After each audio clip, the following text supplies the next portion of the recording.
Hi hello नमस्ते welcome to जीडीपीटी classes जोहार झारखंड।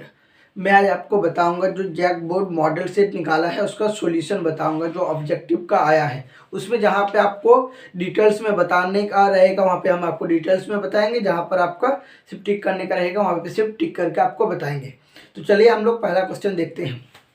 पहला क्वेश्चन क्या है, एक कूलम आवेश के लिए इलेक्ट्रॉन की संख्या कितनी होती है। एक कूलम आवेश के लिए इलेक्ट्रॉन की संख्या कितनी होती है। जैसे आपको हम जब पढ़ा रहे थे तब बताए थे 1 कूलम आवेश बराबर कितना होता है 6.25 इंटू 10 के पावर में 18 इलेक्ट्रॉन।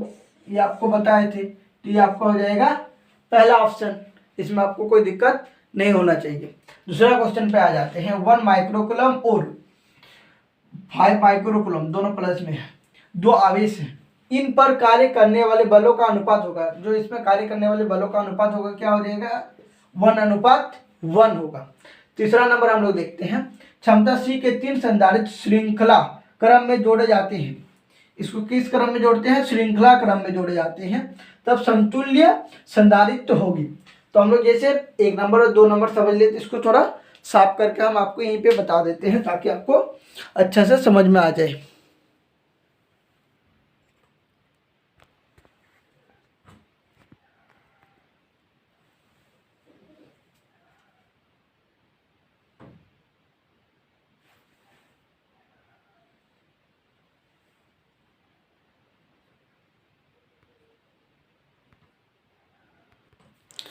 चलिए हम लोग देखते हैं, क्या देखते हैं कि श्रृंखला क्रम किसको बोलते जानते हैं, श्रेणी क्रम को ही श्रृंखला क्रम होता है। जब हम लोग पढ़े थे क्या पढ़े थे, संधारित्र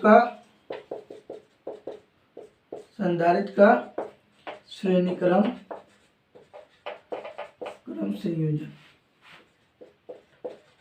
संधारित्र का श्रेणी क्रम संयोजन हम लोग पढ़े थे। उसमें क्या पढ़े थे कि 1/c बराबर होता है 1/c1 plus 1/c2 plus 1/c3, ये आपका बराबर होता है। देखिए यहाँ पर निकालने क्या बोला है, समतुल्य धारिता। ठीक है, तो 1/c 3 संधारित्र दिया हुआ, लेकिन तीनों का क्षमता क्या है c है। तो यहाँ पे लिखेंगे 1/c plus 1/c plus 1/c। फिर इसको साफ करने के बाद लिखेंगे 1/c बराबर, ये तीनों का एलसीएम ले लेंगे तो c हो जाएगा। फिर यहाँ पे 1 प्लस 1 प्लस 1, तो 1/c बराबर हो जाएगा आपका 3/c। तो यहाँ पे लिखेंगे इसीलिए c बराबर c/3। ये जो c है समतुल्य धारिता निकला कितना c/3, ये आपका ऑप्शन नंबर c हो जाएगा।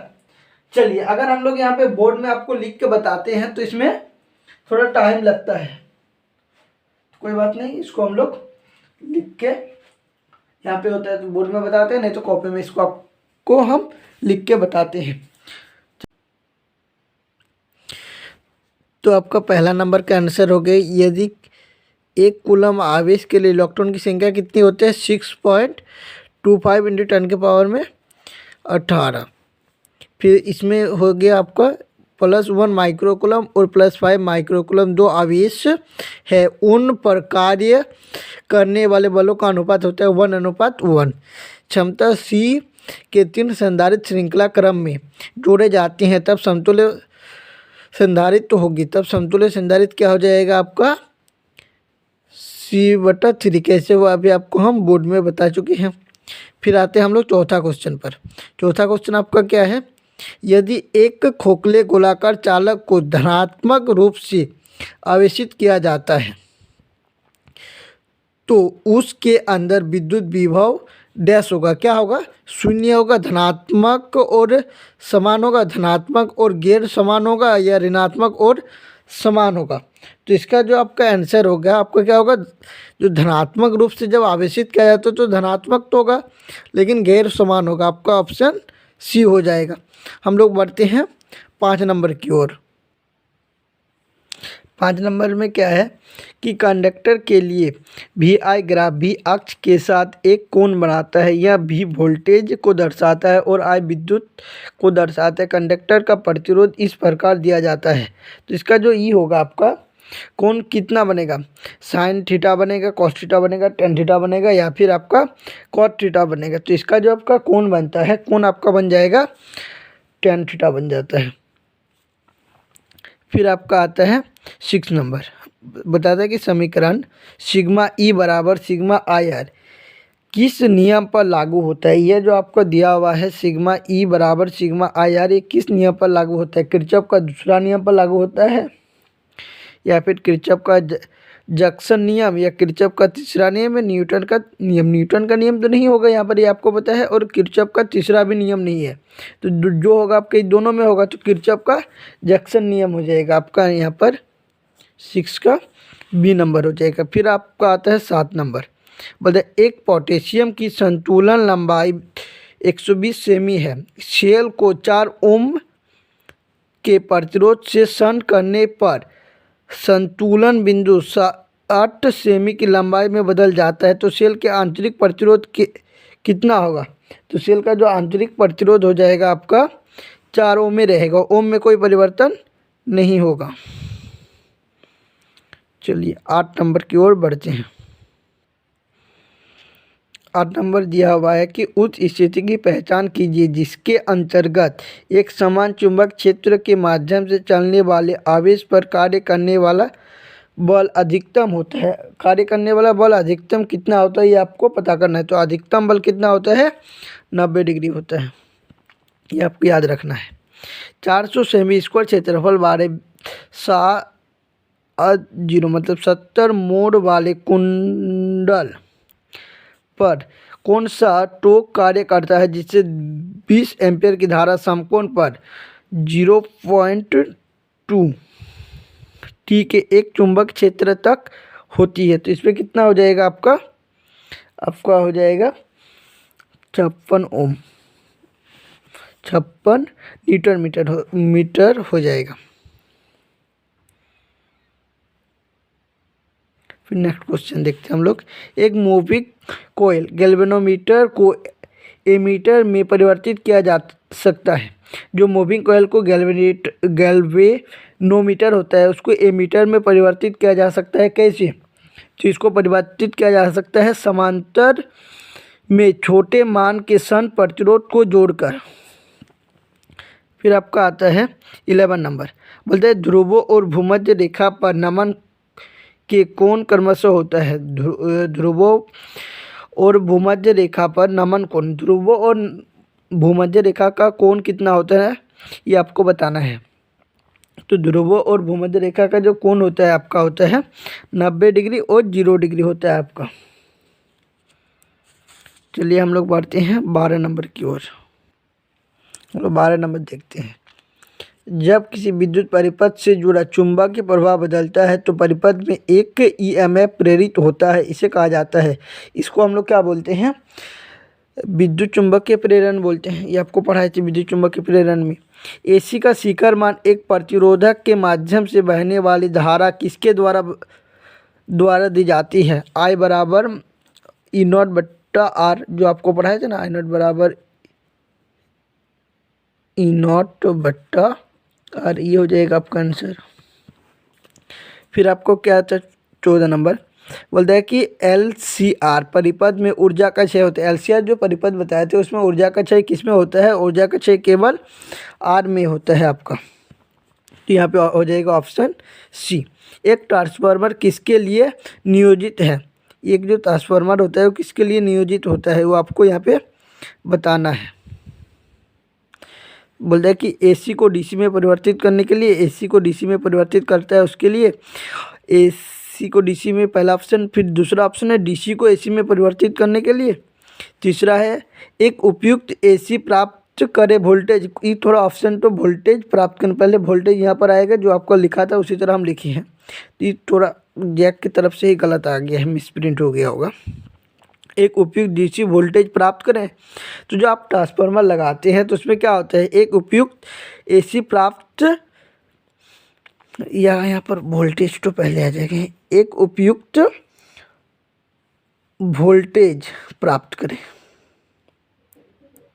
इसके लिए किसका प्रयोग किया जाता है, ट्रांसफार्मर का प्रयोग किया जाता है। हम लोग फिर देखते हैं 16 नंबर, बोलते हैं कि मुक्त अंतरिक्ष में विद्युत चुंबक के तरंग का वेग क्या होता है। इसका जो वेग होता है, वेग को हम लोग किससे सूचित करते हैं, C बराबर 1/√(μ0 × ऑप्शन है नॉट, ये होता है। ये आपका कौन सा ऑप्शन है? Option number B. तो यहाँ पे हो जाएगा ऑप्शन नंबर आपका बी। ठोस पदार्थों की संरचना की जांच के लिए निम्नलिखित में से किसका उपयोग किया जाता है? ठोस पदार्थ की जांच जब करती हैं तो उसमें किसका प्रयोग किया जाता है, ये आपको बताना है। तो इसमें किसका प्रयोग किया जाता है? एक्सरे। ठोस पदार्थ जैसे आपका हड्डी होता है, तो हड्डी टूटता है तो क्या करते हैं डॉक्टर लोग, एक को रे बोलते हैं ना, एक्सरे कराओ। जो आप पढ़े हैं यहाँ पर एक्सरे, हिंदी में लिखा हुआ हो सकता है आपको समझ में नहीं आया, लेकिन एक्सरे के बारे में सुने होंगे। जिसका हड्डी कभी टूटा है, मान लीजिए अगर नहीं टूटा है तो देखे होंगे कि जिसका हड्डी टूटता है तो क्या होता है, वहाँ पर डॉक्टर एक्सरे करने बोलते हैं। तो जो जिसका टूटा है वो देखा होगा, एक सफ़ेद सा रे आता है जो पूरा बॉडी से पार हो जाता है, तो एक्सरे हो जाएगा। इसके बारे में एक फैक्ट आपको बता देते हैं कि जब भी कोई एक्सरे होता है उसमें बहुत क्षति पहुंचता है हम लोग के शरीर को, तो क्या होता है उसको भरपाई भी करना पड़ता है। ये भी जान लीजिएगा कि ये मन मर्जी की जब मन हुआ अपने से एक्सरे करा लिया, ऐसा भी अच्छा नहीं है कराना। इसीलिए ये आपको बताना ज़रूरी था कि एक्सरे ही आपका हो सकता है क्वेश्चन भी हो जाए, क्योंकि एक बार क्वेश्चन हमको मिला था कि एक्सरे कराने से हमारे शरीर को क्षति पहुंचता है। तो आंसर क्या हो जाएगी कि एक्सरे कराने से हमारे शरीर को क्षति पहुंचता है। चलिए हम लोग देखते हैं 18 नंबर की ओर। बोलते हैं कि आवर्तन 90 डिग्री के कोण के अनुरूप घटना के कोण का क्या कहा जाता है? जो आवर्तन 90 डिग्री का जो ये होता है उसको हम लोग क्या बोलते हैं? क्रांतिक कोण बोलते हैं। क्रांतिक कोण आपका इसमें भी आता है, लिखने में भी आता है, क्रांतिक कोण बोल के आवर्तन का चैप्टर में है। जो आपका प्रकाशिकी का चैप्टर है उसी में आपका आता है क्रांतिक कोण। फिर आपका आता है कि लेंस सूत्र द्वारा दिया जाता है। लेंस सूत्र क्या होता है ये आपको बताना है। तो लेंस सूत्र क्या होता है? 1/v बराबर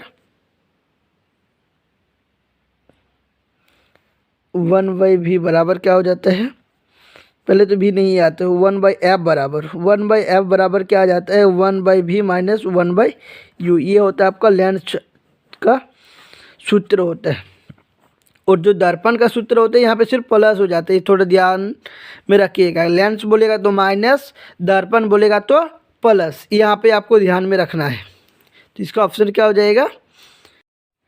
19 एक बार फिर से देख लेते हैं, क्योंकि कैमरा में ये सब नहीं आ रहा था कुछ, तो इसको देख लेते हैं। लेंस का सूत्र दिया गया है, इसमें लेंस का सूत्र दिया है, कौन सा सही है? तो लेंस का सूत्र क्या होता है? 1/f बराबर 1/f बराबर क्या होता है? 1/v minus 1/u। यहाँ पर जो माइनस रहता है लेंस का सूत्र में और दर्पण का सूत्र में, यहाँ पर प्लस होता है। इतना तो आपको यहाँ पर याद रखना है। चलिए बढ़ते हैं 20 नंबर की ओर। 20 नंबर हम लोग सवाल देखते हैं। यदि फोकल लंबाई f1 f2 के संपर्क में पतले लेंस की कोई संख्या है, फिर उसके संयोजन का समतुल्य फोकस लंबाई उसके द्वारा दी गई है, जिसका कौन सा हो जाएगा? 1/f बराबर 1/f1 प्लस 1/f2। यहाँ पर जितना आपको दिया रहेगा f1 f2 f3 जितना रहेगा उतना होते जाएगा। तो यहाँ पे 1/f बराबर 1/f1 plus 1/f2 plus 1/f3 इस तरह आपका चलते जाएगा। तो ये आपका हो जाएगा पहला ऑप्शन। दूसरा ऑप्शन हम लोग दूसरा क्वेश्चन देखते हैं। नेक्स्ट क्वेश्चन कि विचलन का कोण डैश पर निर्भर करता है। जो विचलन का कोण है किस पर निर्भर करता है ये देखना है। तो विचलन का कोण है अपवर्तन का कोण पर निर्भर करता है, तो इसका भी पहला ऑप्शन हो जाएगा। आगे का क्वेश्चन देखते हैं। हवा में एक डबल स्टिल विपवर्तन प्रयोग किया जाता है और प्रायोगिक व्यवस्था को पानी में डुबोया जाता है, फिर चौड़ाई क्या होता है? इसका जो चौड़ाई होता है वह घट जाता है। तो इसका आंसर इट हो जाएगा बी नंबर। फिर अनंत पर स्थित स्रोत के कारण तरंगाग्र कैसा होता है? तरंगाग्र कैसा होता है? तो इसका कैसा होता है? समतल होता है। ऑप्शन नंबर सी हो जाएगा। चलिए अब बढ़ते हैं 24 नंबर की ओर। 24 नंबर क्या है? बोलते विवर्तन की घटना पर आधारित है। विवर्तन की घटना पर आधारित क्या है? विवर्तन की जो घटना होता है किस पर आधारित है? इसका मतलब यही हुआ। तो विवर्तन की घटना है वो आपका होता है ऊर्जा का संरक्षण पर आधारित है। ये आपका हो जाएगा 24 का बी नंबर हो जाएगा। चलिए बढ़ते हैं हम लोग 25 नंबर की ओर। एक फोटो इलेक्ट्रॉन पर आवेश होता है। फोटो इलेक्ट्रॉन पर आवेश कितना होता है? ये आपको बताना है। फोटो इलेक्ट्रॉन पर आवेश कितना होता है? फोटो इलेक्ट्रॉन पर आवेश आपका ये जो ऑप्शन दिया हुआ ये ऑप्शन में से होता ही नहीं है, तो इसको ऑप्शन नंबर हो जाएगा 25 का डी हो जाएगा। फोटो इलेक्ट्रॉनिक करंट की ताकत निर्भर करती है। फोटो इलेक्ट्रॉनिक करंट की जो ताकत होता है वो किस पर निर्भर करता है वो आपको बताना है। तो यहाँ पर क्या है, घटना विकिरण का कौन पर निर्भर करता है? घटना विकिरण की आवृत्ति पर, घटना विकिरण की तीव्रता पर, या एनोड और कैथोड के बीच की दूरी पर। तो घटना विकिरण की तीव्रता पर निर्भर करती है, इसका ऑप्शन हो जाएगा सी नंबर। फिर आपका आता है 27 नंबर, द्रव्यमान एम और गतिज ऊर्जा ई के एक पिंड की ब्रोगली तरंगदैर्घ्य किसके द्वारा दी गई है? ब्रोगली तरंगदैर्घ्य बराबर क्या होता है? तो ये जो आपको हम बताए थे, क्या बताए थे? ब्रोगली तरंगदैर्घ्य बराबर एच बराबर क्या बताए थे? एच बराबर ना तरंगदैर्घ्य को हम लोग इस तरह से सूचित करते हैं, एच बट्टा तरंगदैर्घ्य को हम लोग इस तरह से बी की तरह सूचित करते हैं, एच बट्टा जो आपको हम बताए थे उसको बताए थे एच बट्टा 2 एम, ये आपको बताए थे। तो ये आपका कौन सा ऑप्शन में है? ये आपको पहला ऑप्शन में दिख रहा है, तो इसका आंसर हो जाएगा पहला। बोलते रदरफोर्ड के प्रयोग ने, जो रदरफोर्ड प्रयोग किया था उस प्रयोग ने सुझाव दिया कि नाभिक का आकार लगभग होता है। रदरफोर्ड जो प्रयोग किया था उसमें क्या बताया था कि नाभिक का आकार कैसे कितना होता है या कितना बड़ा होता है, वो आपको बताया था। तो कितना बड़ा होता है? 10 के पावर में -10 मीटर से 10 के पावर में -14 मीटर के बीच में होता है। तो ये आपको ऑप्शन नंबर हो जाएगा सी। चलिए आगे देखते हैं 29 नंबर की ओर। 29 नंबर सवाल क्या बताता है? निम्नलिखित में से कौन सी वर्णक्रमीय श्रृंखला विद्युत चुंबकीय विकिरण की दृश्यमान सीमा पर निर्भर आती है? तो इसमें कौन सा निर्भर आती है?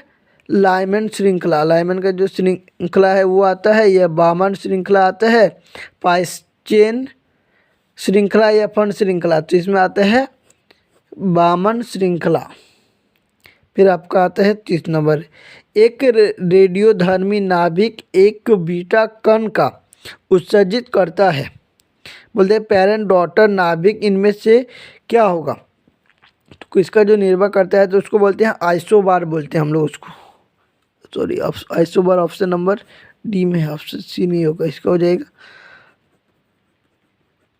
आइसोबार।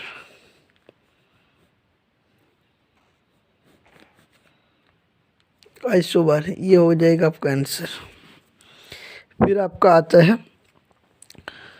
कितना हो गया आपका? 30 नंबर हो गया। 31 की ओर आते हैं हम लोग।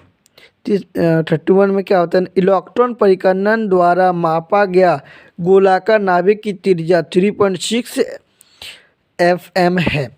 नाभिक की द्रव्यमान की संख्या सबसे अधिक क्या होने की संभावना है? तो नाभिक का जो द्रव्यमान है सबसे अधिक कितना होने की संभावना है? तो सबसे अधिक जो होगा द्रव्यमान कितना होगा? 27 होता है, एकदम जो हाईएस्ट होता है 27 होता है। फिर अगला क्वेश्चन है रिवर्स वायरिंग में। रिवर्स वायरिंग में क्या होता है? जो आपका रिवर्स वायरिंग होता है उसमें क्या होता है? बड़ी मात्रा में करंट प्रवाहित होता है या कोई करंट प्रवाहित नहीं होता है? जंक्शन पर संभावित बाधा बढ़ जाता है या कमी परत प्रतिबद्ध रहता है? तो जो रिवर्स वायरिंग होता है, रिवर्स वायरिंग में क्या होता है? जंक्शन पर संभावित बाधा बढ़ जाता है, ये आपका हो जाएगा। फिर आपका आते हैं हम लोग नेक्स्ट में 33 में क्या बता रहा है? बोलते हैं कि पी टाइप सिलिकॉन अर्धचालक प्राप्त करने के लिए हमें शुद्ध सिलिकॉन के साथ डोप की आवश्यकता होता है। जो पी टाइप का जो सिलिकॉन ना अर्धचालक प्राप्त करने के लिए हमें और शुद्ध सिलिकॉन में किसका मिलाते हैं? क्या या शुद्ध सिलिकॉन में हम लोग क्या मिलाते हैं? जो 4 को ऑप्शन दिया हुआ है इसमें से हम लोग क्या मिलाते हैं? इसमें हम लोग मिलाते हैं एल्युमिनियम मिलाते हैं। अर्धचालक में जो चालन के लिए जिम्मेदार है, अर्धचालक में जो चालन के लिए जिम्मेदार है वो क्या है? ये आपको बताना है। अर्धचालक के लिए चालन के लिए जो जिम्मेदार है इलेक्ट्रॉन और छिद्र दोनों, जैसे कि ये आपको पढ़ाए थे, आपको याद होगा। पूर्ण तरंग